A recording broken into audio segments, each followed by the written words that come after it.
All right, let's talk about something that haunts even the most successful people out there. It's that nagging, persistent feeling that you're secretly a fraud and you're just one wrong move away from everyone finding out. So let me just ask you straight up. Have you ever been in a meeting or maybe accepted an award or even just got a promotion and had this little voice in your head say, I don't belong here. How did I get so lucky? If you've ever felt that, you are in very, very good company. Because look at this number. A whopping 82% of high achievers. We're talking CEOs, surgeons, brilliant engineers. They all report feeling like an imposter. And here's the crazy part. It seems like the more you achieve, the louder that inner critic gets, telling you that you don't deserve any of it.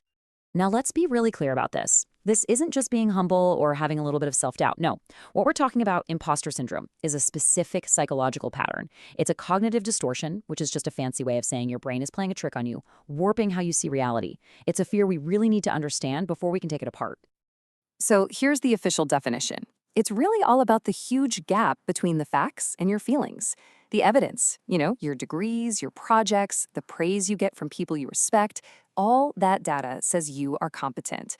But the feeling, that persistent nagging belief, says it's all just a fluke. And that conflict, that's the core of imposter syndrome right there. To dig in a little deeper, researchers have actually found that there are 5 main types of imposter thinking. So as we go through these, just kind of listen and see if any of them sound familiar. Figuring out your type is a huge first step to taking its power away. First up, we have the perfectionist. For this person, 99% success is still a total failure. They will fixate on one tiny mistake in a presentation and completely ignore the 99 other things that went brilliantly. And this constant demand for flawlessness, it's a direct path to micromanaging everyone and, almost always to burnout.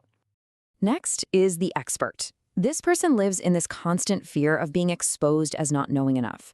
They're the ones who will get another certification, and then another one, and then another one. They're always preparing, but never feel quite ready to actually start.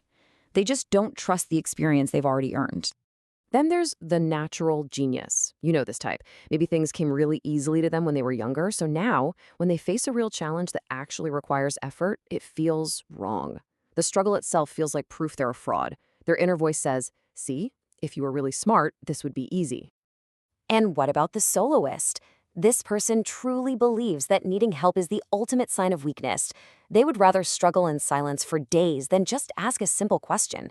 In their mind, if you're truly competent, you should be able to figure everything out all by yourself. And finally, we've got the superhuman. This person feels this immense pressure to be the perfect employee and the perfect parent and the perfect partner and a great friend, all at the same time. They're juggling way too many balls, and if they drop even one, they feel like a complete failure in everything. So why on earth does this happen? Well, it turns out it's not just some vague feeling. It's actually rooted in the way our brains are wired. Let's take a quick look at how our own biology can hijack our sense of achievement and make success feel totally and completely fake. Okay, so it pretty much boils down to 3 key systems in your brain getting hijacked. First, your amygdala. That's your brain's little threat detector. Sees a promotion or a big success not as a good thing, but as a threat. It's like, oh no, more people are watching me now. Then your prefrontal cortex starts explaining away your wins as just dumb luck. But every single failure, oh, that's proof you're incompetent. And finally, your brain's default mode network just becomes a highlight reel of your worst moments, replaying that one typo you made instead of that massive project you knocked out of the park. And this chart, wow, this shows you exactly what that looks like. When you ask people with imposter syndrome why they succeeded, 68% of the time they'll say it was luck or some other external factor. Now look at the control group, only 22%. People feeling like imposters literally cannot take credit for their own wins. Okay, we've talked about the problem. We've looked at the types. We've even dived into the brain science. Now let's get to the most important part. What do we do about it? And I'm not talking about just telling yourself you're great. We need a real, evidence-based strategy to fight back against that inner critic. First, let's look at a powerful real-world example. Meet Lena. I mean, on paper, she is a massive success, right? Stanford grad, a VP leading a big team. And yet, her imposter syndrome was so intense that she was actively hiding her accomplishments on LinkedIn because she was afraid people would realize she didn't belong. This is the kind of self-sabotage we're up against. So how do you fight that? With this. It's called an evidence log, or my favorite name for it, a win vault.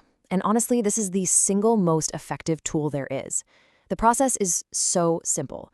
You make one place, a Google Doc, a notebook, whatever, where you log your actual objective achievements, any positive feedback you get, and the skills you use. And then, this is the crucial part, you actually review it regularly. You are literally building a data set to argue against the flawed story in your head. And here's what an entry looks like. See, it's not rocket science. You write down the win, the feedback, the skill, and then this last part is the secret sauce, a counter thought. You actively reframe the story. Instead of letting your brain say, I got lucky, you write down, no, that wasn't luck. I built rapport, I anticipated their objections. You are training your brain, one entry at a time, to see the truth. Building that evidence log, that's one half of the equation. The other half is actively rewiring the thoughts themselves as they happen. So let's walk through 7 really powerful cognitive shifts you can start practicing today to fundamentally change that inner narrative. Okay, the first 2 are huge. When that thought, I'm a fraud, pops up, you consciously replace it with, I'm a novice in new territory. It completely normalizes the fact that it's okay to not know everything when you're doing something new. And instead of, I got lucky, you switch to, I created the conditions for success. You did the work that put you in the right place at the right time. Next, let's tackle that fear of being found out. The reframe is, they already chose me twice. Think about it. They hired you, right? And they keep you on the payroll. They keep giving you projects. Those are multiple data points that say you belong. And then you have to abandon the impossible goal of, I must be perfect, and switch to the achievable, realistic goal of, I must be credible. Credibility has room for mistakes and learning. Perfection doesn't. And finally, let's shatter that feeling of isolation. You're not the only one feeling this way. Remind yourself, I'm in the 82% club. And that old idea that asking for help is weakness, that's gone. The new thought is, help is leverage. It's what smart people use to get things done faster and better. And finally, when you look at your evidence log, 1 win might feel like a fluke. But 10 wins? 20? That's not a fluke. That is a pattern. So if you take away just one single thing from all of this, please let it be this. You are not a fraud. You are a high achiever who just happens to have a very biased narrator in your head. The story that narrator tells you about yourself is flawed, but you have the power to pick up the pen and edit it. Remember these final truths. That little voice telling you that you don't belong? That's not wisdom. It's just fear wearing a critic's mask. And your achievements? They're not exceptions or asterisks. They are data points. And all that learning you're doing on the job, that feeling of faking it till you make it, that's not a cover-up. That's just what growth looks like. It is evolution. I want to leave you with this final thought. The goal here isn't to become fearless or perfect. It's just to show up. The world doesn't need your perfection. It needs your contribution. Flawed, evolving, and completely human. It needs you to be present. So what evidence of your competence are you going to log today?